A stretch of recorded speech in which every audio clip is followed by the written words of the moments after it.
Hi everyone, welcome to a very special XpoNorth Digital Shorts. It's special because we have three incredibly interesting guests here today. It's a full room. We have Barbara, who is an author who's going to be talking about her book soon. Hi Barbara. Hi, lovely to be on. Lovely to see you. And then we have Anne from Cranachan Publishing. Anne, hi. Hi there. So nice to see you too. And then we have Amy, hi Amy, from Historic Environment Scotland. Hello everyone, thanks for having me. Hi Amy. Now you guys are coming from different places, not only around Scotland, but in different industries. So can you first explain a little bit about who you are and what you do? Will I go first? Just in Great, order of Barbara, appearance? perfect. Okay, so I'm Barbara, I'm a writer. I live in Inverness in the Highlands of Scotland and also the home of XpoNorth. So it's kind of my home festival, which is incredibly exciting to be on. So my latest book is The Siege of Caerlaverock, which is a medieval castle adventure published by Cranachan Publishing. And I also work part-time as a drama teacher. So Anne is in fact my publisher. That's awesome. Can we see the book a little bit slower? Can you hold it up for us? Because it has such a beautiful cover. It has, yes. All designed by Anne herself. Oh, Anne, well done. It's beautiful. And it's got the real castle of Caerlaverock on the cover, which makes it just super authentic and beautiful, and hopefully a little bit more attractive to people who also support Historic Environment Scotland and attend their lovely properties. That's fantastic, Barbara. Thank you. And so, Anne, can you explain a little bit about who you are and what you do? I am director and founder of Cranachan Publishing. We're based on the Isle of Lewis. It's quite an unusual place for a publisher to be based, but it works really well for us. We publish mainly children's fiction and young adult fiction. And as you can tell from Barbara's book, The Siege of Caerlaverock, our latest release, we do actually have a focus on Scottish historical fiction for children. So that's something we place a lot of stock in, if you like, something we're really passionate about. Fantastic. Thank you so much. And you guys, by the way, have some of the best design books. I always love your book covers. I always think they really, I just want to pick them up and read them. And Amy, can you tell us a little bit, because that you have a very big title, Historic Environment Scotland feels very wide-reaching. So can you tell us a little bit about who you are and what you do? Absolutely. So I work in the Learning and Inclusion team at Historic Environment Scotland, and it's a team of people who are looking at learners from all ages and stages in all parts of Scotland to see how we might be able to make connection points between those learners and Scotland's heritage, and in particular the kind of built heritage, some of the properties that we look after. That's so fantastic. So I have a big question, and anybody's welcome to jump in, but we have an author who talks about you have a historic setting. We have the publisher, and then we have a heritage organization here. So can you tell us a little bit about why you three are sitting here today and about the collaboration around this book? I'm happy to go first. Yeah. So basically, I knew that Historic Environment Scotland looked after the property where I was setting my story. And in fact, it was a visit to the property that inspired the book. I was there with my family on a holiday down in Dumfriesshire, so you'll know that area well, Jessica. Yes. And it's a beautiful place. It was pretty drizzly and we needed to get out, get the kids off their devices. You know, at that point, they were all teenagers. And so we decided we're going to go to the castle. And I'd seen Caerlaverock on the map and we drove out. And I was just struck by how unbelievably beautiful and evocative it is as a place, as a fantastic setting, just a gorgeous place to be. But when I walked in, right past these huge missiles that they had on display there from the castle siege to try and illustrate how huge these rocks were, that they were hurling through the sky at the castle during the siege, I was just really captivated by that. And a little bit obsessive, took lots of photographs on my visit, decided really by the end of that day that I was going to order the heraldic poem on which the whole exhibition was based, and so ordered that as soon as I got back to the holiday cottage. And from that moment on, I run it past Anne, who liked the idea of it, so I sort of started writing, and really from that point onwards it was in my head that, you know, in an ideal world I would love to work with Historic Environment Scotland, you know, because there's just overlap, isn't there? So yeah, I sort of made contact and just asked the question, and lo and behold, Amy got in touch, which was brilliant.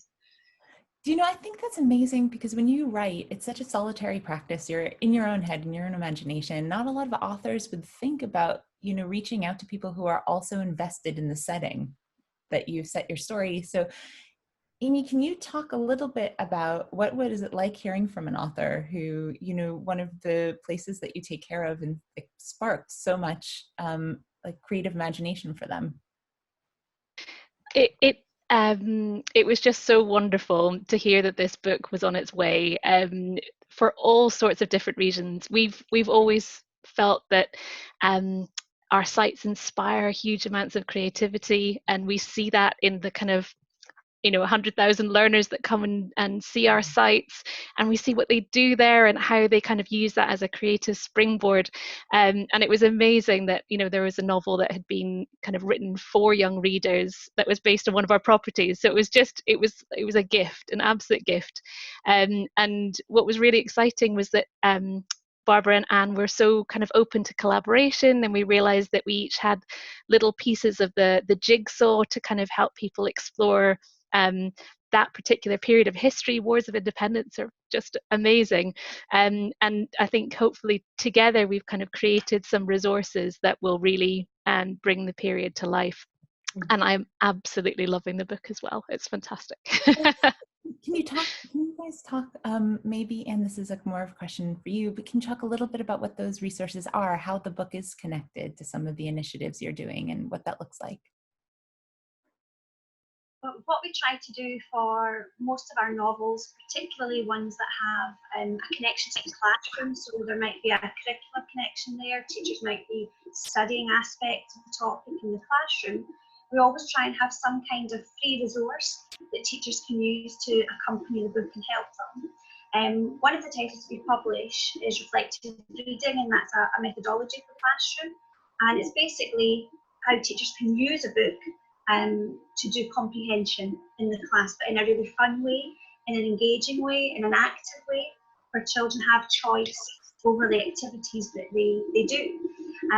So we always tend to do these, what we call reflective reading packs, but this has absolutely been blown out of the water. It's been supersized into something totally amazing because of the resources that Amy has provided. So we have the comprehension side of the resource, but it's superbly complemented by these craft activities, by some craft night videos where we can see how to make your own jousting set or your own jousting horse and knight. So in terms from a teaching perspective, from a classroom perspective, it's got everything you could possibly want, and all the resources are there. You don't need to hunt for them. They're all included in the pack, so it's a straight download. So whereas somebody previously, they might need to, you know, firstly find a good book to study that would complement a class topic.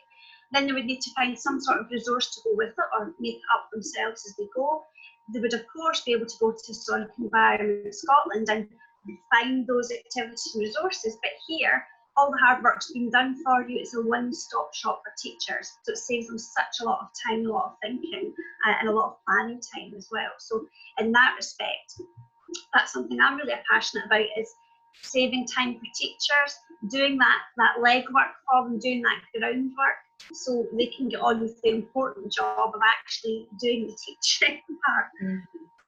If I can just jump in there quickly, sorry. I think the other thing for me is that Historic Environment Scotland are the guys. You know, there is no one more credible than that organisation. So if they are willing to work with Anne and myself on this project, then I think teachers might just have that little bit more trust in the project and in the book, and You know, it was amazing actually. Sort of, I put together a timeline that could accompany the book, for example, that teachers could then work with. Amy had her guys fact check the timeline. They made a few suggestions of things that should be omitted or included in it. And as a result, I as a writer can say, you know, the timeline that is in the resources for this rocks, because it's been checked by the guys who know everything about this, who really care about getting it right. Would you agree with that, Amy? Absolutely, absolutely. And I just love how the two come together, because I think when we look back at the past, and even our historians will agree, there are lots of gaps. There are lots of bits that we still don't quite know, or we think we, you know, there's two different competing theories.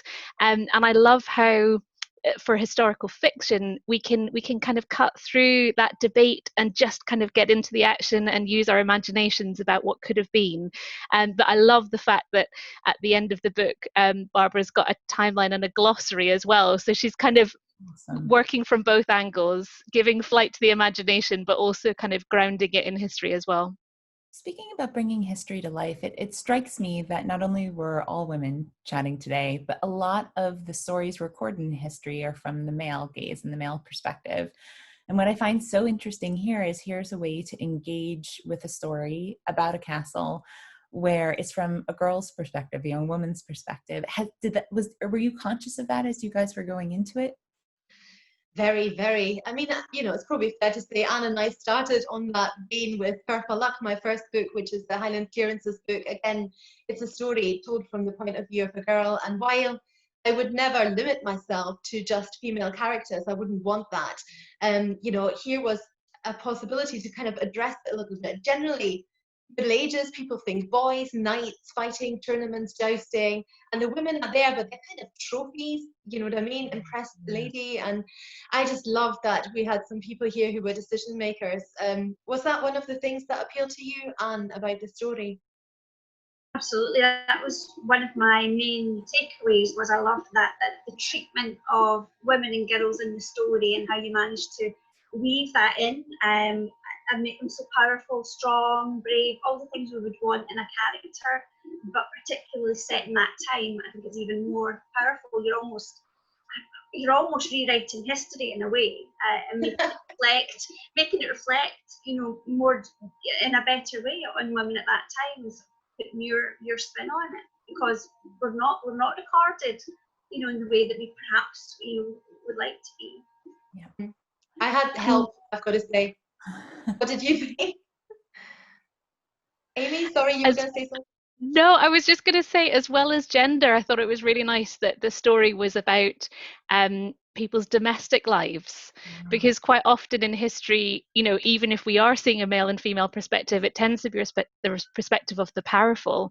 And it was really lovely to see somebody in, you know, as a laundress and her life, which is just a story that's much more difficult to access if you go back in time.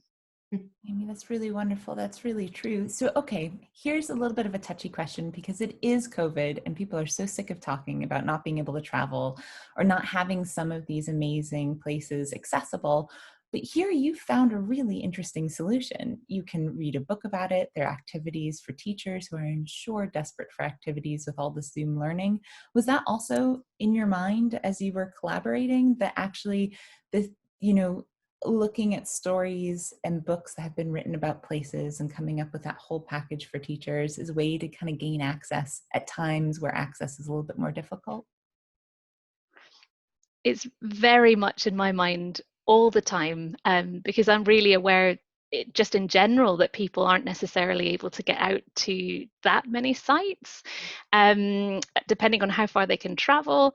And I just love the idea that you can kind of bypass time and space through literature and just get there straight away.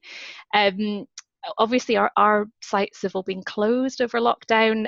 Caerlaverock, excitingly, is opening next Friday, so that will be wonderful. So we're all very excited about that. But yes, I've been even more aware over the last few months of how difficult it is for people to get to kind of get up close and personal with their heritage. And this is such a good way of doing it. Mm. That's wonderful. So guys, I hate to do this. We are running out of time. I could keep on talking to you for ages. It's so interesting. I even want to see like a play version of your book happen on the actual castle grounds. It would be That just would be amazing. so fun. So can you leave us, each of you, with just a little bit of advice? It can be advice about these kinds of collaborations in particular, or advice about historical fiction engaging with, heritage publishing books that and bridge the gap between two totally desperate kind of institutions, from the writer to then a heritage organization. So can you leave us with just a little grain of advice that you've learned along the way? I've got two, but they're small ones. So first of all, I'd say it's always worth a shot. If you send an email to an organization just saying, are you interested in doing something? I mean, this is where this could have ended if they hadn't got back to me, and that was amazing. The other thing that somebody said to me once was, if you're a children's author and you're dealing with youngsters, don't worry about being pretty, be memorable. So I am, in fact, wearing my castle and knight's top, which I intend to wear to school visits once they're allowed again. So that's my two pieces of advice. That's the best shirt I've seen in ages, by the way. That's fabulous. I think I would just say that the magic happens in a collaboration, and to kind of seek them out as much as you can, because you are always going to gain from it. Great. Thank you. I think my piece of advice would be, everything is within your reach. Everything is out there, with the internet. Anything, literally anything is possible now. You just have to go after it. I only started Cranachan 4.5 years ago, and we're here today, and we're doing a collaboration, and Barbara's on our 5th book, and it's all there. You just need to decide what it is you want and take it step by step till you get there. Guys, thank you so much for joining us today. Really appreciate it. And Barbara, I cannot wait to read your book. It's one of my favorite places to go to in Dumfries, so I can't wait to read. Thank you very much. Thank you for having us. It's been fun. Thank you, Jessica. Bye. Thanks so